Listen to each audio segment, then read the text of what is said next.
ಬಂದು ಶೀತಾಗ ಒಂದು ಆಶ್ರಯ ಕೊಡುವಂಥ ಹೊರಟ್ರೆ ಮತ್ತು ಜನರಿಗಿಂತ ಒಂಥರ ಖುಷಿ ಆಯ್ತು ರೀ.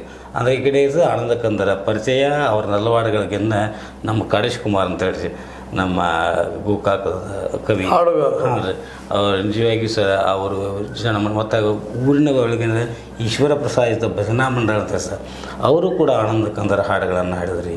ಹೀಗಾಗಿ ಸರ್ ಜನ ಎಲ್ಲರೂ ಸಂತೋಷಪಟ್ಟರು ಸರ್. ಇದೊಂದು ದೃಷ್ಟಿ ಏನಂತಂದರೆ ಹೌದಪ್ಪ ಆನಂದ ಕಂದರ್ ನಮ್ಮಲ್ಲಿ ಇನ್ನೂ ಜೀವಂತವಾಗಿದ್ದಾರೋ ಅವರ ಸಾಹಿತಿಗಳ ಮೂಲಕವಾಗಿ ಅವರ ಜನ್ಮ ದಿನಾಚರಣೆಯನ್ನು ಮಾಡೋದ್ರ ಮೂಲಕವಾಗಿ ಎಲ್ಲ ಒಂದು ಸಂಭ್ರಮಿಸಿ ಒಂದು ಅಭಿಮಾನ ಪಟ್ಟರಲ್ರಿ.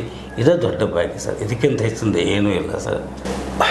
ಮತ್ತೇನಾದರೂ ಹೇಳೋದಲ್ಲ ಸರ್, ಮತ್ತೇನು ಹೇಳಬೇಕಾಗಿಲ್ಲ ರೀ. ಒಟ್ಟು ಆನಂದ ಕಂದರ ಕುರಿತಾಗಿ ಸರ್ ನಮ್ಮಲ್ಲಿ ಅಷ್ಟೇ ಅಲ್ಲ ರೀ, ನಾಡಿನಾದ್ಯಂತ ರೀ ಅವರ ಸಾಹಿತ್ಯಗಳ ಒಂದು ಪುನರ್ಮುದ್ರಣ ಆಗಬೇಕು ರೀ.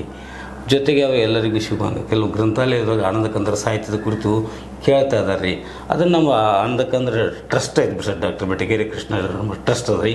ಅವ್ರು ಮತ್ತೆ ಮರುಮುದ್ರಣ ಮಾಡಿ ಗ್ರಂಥಾಲಯಕ್ಕೆ ಅದಾಗಿ ಮಕ್ಕಳಿಗೆ ಜನ ಮತ್ತೆ ಯಾಕೋ ಜಾನಪದ ಕಡೆ ಒಲವು ತೋರಿಸ್ತಾ ಇದ್ದಾರೆ ಸರ್ ಮಕ್ಕಳದು ರೀ. ಅದಕ್ಕಾಗಿ ಆತನ ಅವರ ಕೃತಿಗಳ ಒಂದು ಪ್ರಕಟಣೆಯಾಗಿ ಎಲ್ಲ ಗ್ರಂಥಾಲಯಗಳಿಗೆ ಸಿಗುವಂಗೆ ಅಂತಂದರೆ ಮತ್ತೆ ಆನಂದ ಕಂದರು ನಮ್ಮ ಜೊತೆಗೆ ಇದ್ದಾರೆ ಅಂತೇಳಿ ನಮಗೊಂದು ತುಂಬ ಸಂತೋಷ. ಆದಮೇಲೆ ಇಲ್ಲಿವರೆಗೆ ಆನಂದ ಕಂದರ 126ನೇ ಜಯಂತಿ ಅಂಗವಾಗಿ ನಡೆದಂಥ ಅವ್ರ ಹುಟ್ಟೂರಾದಂತಹ ಬೆಟಗೇರಿಯಲ್ಲಿ ನಡೆದಿದ್ದು ನಿಜವಾಗಿಯೂ ಸ್ಮರಣೀಯ.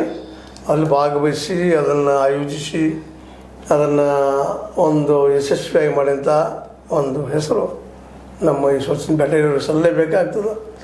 ಎಲ್ಲರನ್ನೂ ಕೂಡಿಸೋದು ಭಾಳ ಕಷ್ಟದ ಕೆಲಸ, ಸಂಘಟನೆ ಮಾಡೋದು ಭಾಳ ಕಷ್ಟದ ಕೆಲಸ.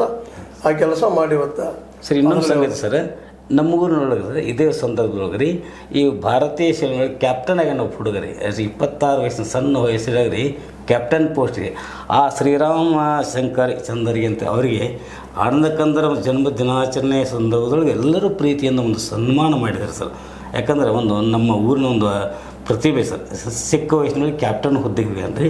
ಹೀಗಾಗಿ ಎಲ್ಲರೂ ಸಂತೋಷದಿಂದ ರೀ ಆನಂದ ಕಂದರ ಆಶೀರ್ವಾದ ಅವ್ರಿಗೆ ಐತೆ ಅಂತೇಳಿ ನಾವು ಈ ಸಂದರ್ಭದೊಳಗೆ ಸ್ಮರಣೆ ಮಾಡ್ತೀವಿ. ಭಾಳ ಒಳ್ಳೆಯದು ಸರ್. ನೀವು ಅಲ್ಲಿ ನಡೆದ ಎಲ್ಲ ಘಟನೆಗಳನ್ನು ಸವಿವರವಾಗಿ ಹೇಳಿದಿರಿ.